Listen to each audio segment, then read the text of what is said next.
pada awal tahun 2021 dulu, rupa badan saya macam ni. Dan sekarang menjelang masuk penghujung tahun 2021, rupa badan saya macam ini.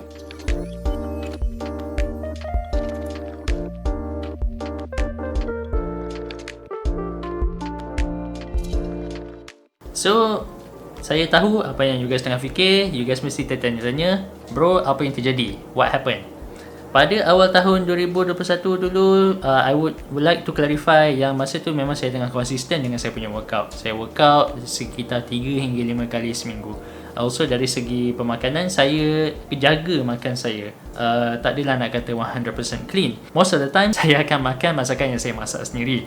Tetapi saya juga memberi peluang allowance untuk saya makan makanan yang saya gemar. Contohnya macam burger, fries, pizza dan sebagainya.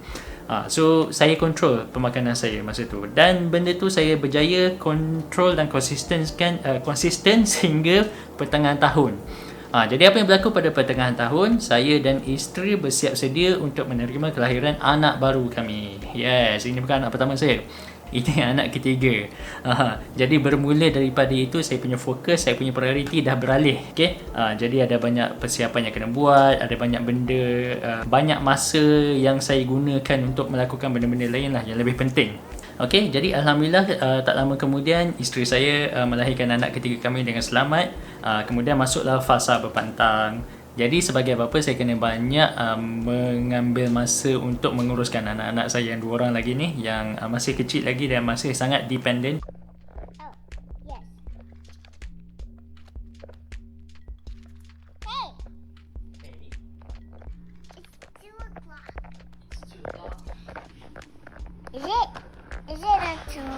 Also, mungkin bapa-bapa atau mak-mak yang ada pengalaman menjaga anak kecil tahulah kan, awal-awal ni memang tidur tak cukup, tidur sentiasa terganggu.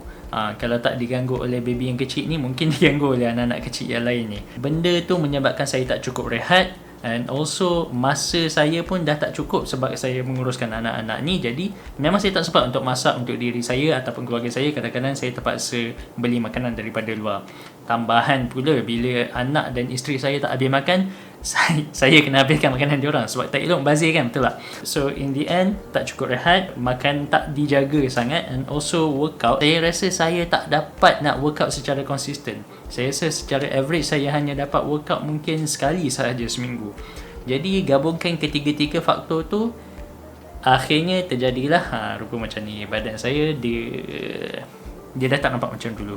Jadi dah 3 bulan selepas kelahiran baby terbaru, dan saya rasa saya punya jadual rutin tu dah makin slowly getting better. Saya rasa it is time for me to get back to my usual routine, dan juga untuk kawal balik pemakanan saya, to get back to how I look like at the beginning of the year dulu. And saya mendapat ilham untuk kali ni record the process. I want to record the process and I want to upload it to my YouTube channel so that you guys boleh tengok sendiri how I do it. Tujuan saya buat ni harap-harapnya lah dapat memberi korang sedikit ilham, sedikit motivasi, sedikit idea what to do, what not to do. You guys will be able to see how it works. You guys will be able to see macam mana perjalanan proses tu daripada fizikal sekarang, daripada rupa badan sekarang, dan transformasi yang akan berlaku. Okay, so kalau dah ready, jom kita lakukan benda pertama, iaitu mengira kalori. Let's go to calculator.net. Okay, go to calculator.net, kemudian kita cari calorie calculator. So bila dah masuk dekat calorie calculator ni, kita pilih metric units, masukkan umur, okay, kemudian masukkan ketinggian kita, and then also masukkan kita punya berat, and then kita masukkan kita punya activity level. So I akan letakkan my activity level sebagai moderate, which is exercise about 4 to 5 times a week. Itu ialah saya punya goal lah. So it says here, my total daily energy expenditure dalam sehari ialah sekitar 2362 kalori. Jadi kalau saya makan 2360 kalori sehari, dan maintain saya punya activity level, iaitu senaman 4 hingga 5 kali seminggu, sepatutnya saya akan maintain weight saya sekarang. Tetapi goal saya sekarang ialah untuk melakukan fat loss. Jadi untuk melakukan fat loss, dia dah bagi beberapa cadangan dekat sini, dan cadangannya ialah kalau saya nak menurunkan berat saya sebanyak 0.5 kilo seminggu, saya kena makan sekitar 1860 kalori sehari. So I think we're going to go with this one. Okay, so sekarang kita dah tahu 1800 kalori ialah kita punya goal, kita punya target kalori daripada pemakanan. Tetapi kita nak breakdown lagi, 1800 kalori sehari ni merangkumi berapa banyak makronutrien, iaitu protein, fats dan juga karbohidrat. So untuk menentukan itu, first kali saya akan menetapkan berapa banyak protein yang saya patut makan dalam sehari. The most popular rule yang orang akan biasa guna ialah makan 1 gram of protein untuk setiap pound body weight. Bila kita convertkan kepada kilogram, jadi saya akan makan 2.2 gram of protein bagi setiap kilogram berat badan saya. Jadi berat badan saya sekarang ialah 71 kilo. Kita keluarkan kalkulator saya. 71 kilo darabkan dengan 2.2 gram, bermakna saya kena makan sekitar 156 gram of protein dalam sehari.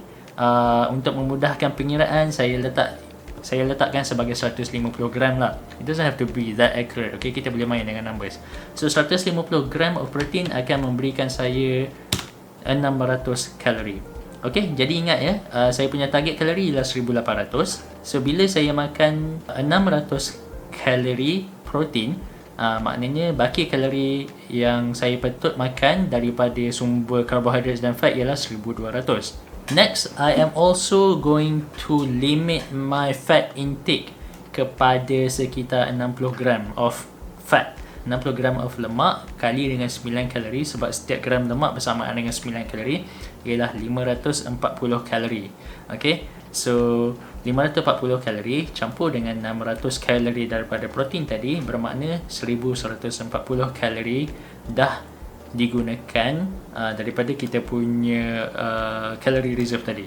So tolakkan 1800 tolakkan dengan 1140, bermakna saya punya sumber karbohidrat akan membakarkan sebanyak 660 kalori.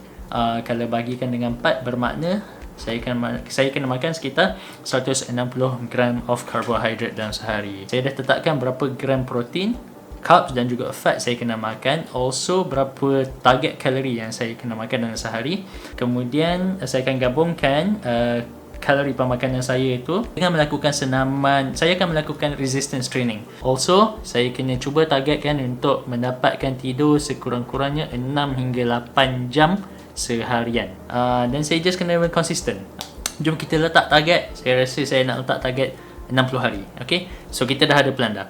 Okay, jadi kalau korang pun nak melakukan benda yang sama, saya cadangkan korang pergi ke calculator.net dan korang pergi ke calorie calculator, masukkan data-data korang, berat, tinggi dan juga activity level untuk menentukan berapa banyak kalori yang korang perlu makan dalam seharian untuk sama ada menaikkan berat badan korang ataupun menurunkan berat badan korang. I will be posting these videos on my YouTube channel, so I hope you guys dapat like and also subscribe kepada channel saya supaya you guys boleh mengikuti perkembangan saya sepanjang proses saya nak menurunkan lemak dan juga untuk kembali ke rupa badan saya masa awal tahun itu hari. Kalau korang ada komen, jangan segan-silu untuk berkongsikan komen anda di ruangan komen di bawah, dan kita jumpa di video akan datang. Peace.